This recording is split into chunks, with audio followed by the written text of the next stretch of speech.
Hello friends, welcome to the new video. Friends, क्या आप जानते हैं हमारे एंसेस्टर्स बहुत इंटेलिजेंट थे। यहाँ तक कि उन्हें मॉडर्न साइंस के कॉन्सेप्ट्स भी पता थे।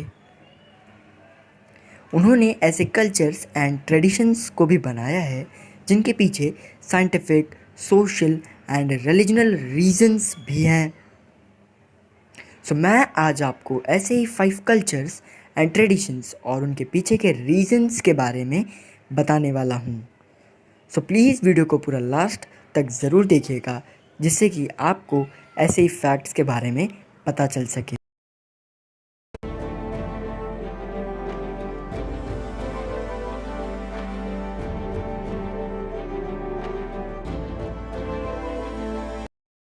Number 1, sleeping style. फ्रेंड्स, आपने ये तो सुना ही होगा कि घर के बड़े बुज़ुर्ग हमेशा साउथ डायरेक्शन की तरफ ही फेस करके सोते होंगे और यही बेस्ट स्टाइल ऑफ स्लीपिंग है।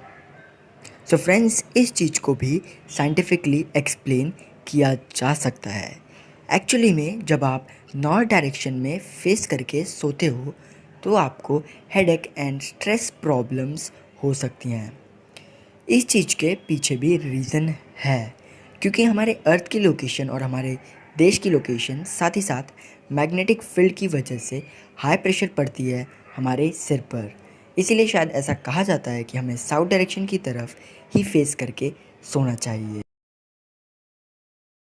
Number 2, never go under the tree in night. बचपन में या अभी भी आपको वार्निंग तो दी ही जाती होगी कि रात के समय पेड़ों के पास मत जाना, वरना भूत पकड़ लेगा।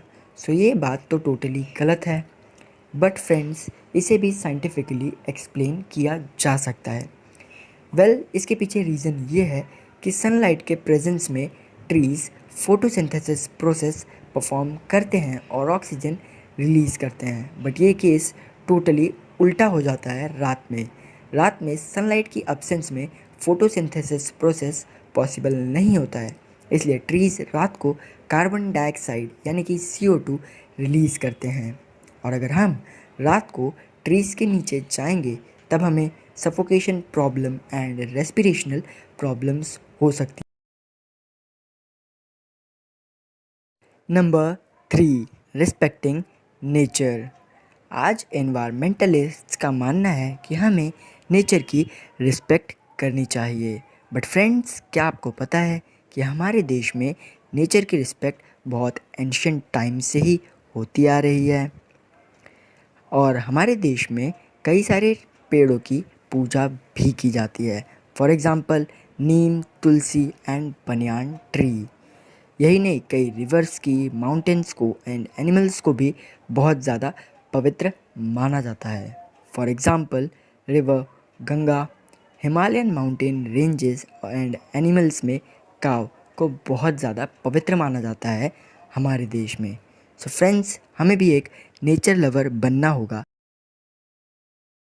Number 4, meditation.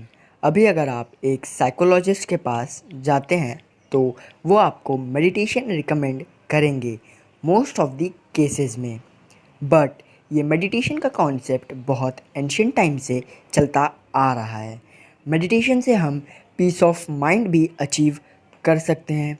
लेकिन क्या आपको पता है कि एक थियरी के हिसाब से मेडिटेशन स्पिरिचुअलिटी का एक अपग्रेडेड वर्जन है और हमारी बॉडी में 7 तरह के चक्र होते हैं, यानी कि कुछ स्पिरिचुअल पावर्स, और उन स्पिरिचुअल पावर्स को हम सिर्फ और सिर्फ स्पिरिचुअलिटी के द्वारा ही जागृत कर सकते हैं। बट सबसे शॉकिंग बात तो ये है कि साइंस एंड स्पिरिचुअलिटी दोनों की ही शुरुआत यहीं आर्यवर्त की भूमि से ही हुआ था, यानी कि हमारे। Number 5, cleanliness. क्या आपको पता है कि हमारे शास्त्रों में क्लीनलीनेस और सैनिटाइजेशन को स्पेशल इम्पोर्टेंस दी गई है। वेदास में बहुत पहले ही लिखा गया है कि हमें अपने हाथ, पैर, मुंह को धोकर ही खाना खाने के लिए बैठना चाहिए। वेदास एंड पुराण्स में श्लोक भी हैं जो इन बातों को प्रूफ करते हैं। हस्तपादे मुखे चैव पश्चाद्रो भोजनम चरेत, न प्रक्षालित पाणिपादो भुंजीत, अर्थात अपने हाथ पैर और मुख को धोकर ही भोजन करने के लिए बैठना चाहिए। Means clean your hands, legs and face before eating. है ना फ्लैबरगास्टेड? और मैं जानता हूँ आपका रिएक्शन भी कुछ। और हाँ, प्लीज़ वीडियो को लाइक ज़रूर कर देना, साथ ही साथ कमेंट में बता देना वीडियो कैसी थी। सबसे ज़रूरी चैनल को सब्सक्राइब कर देना, जिसकी वजह से आपको ऐसी ही बातें और फैक्ट्स पता चलती रहेंगी।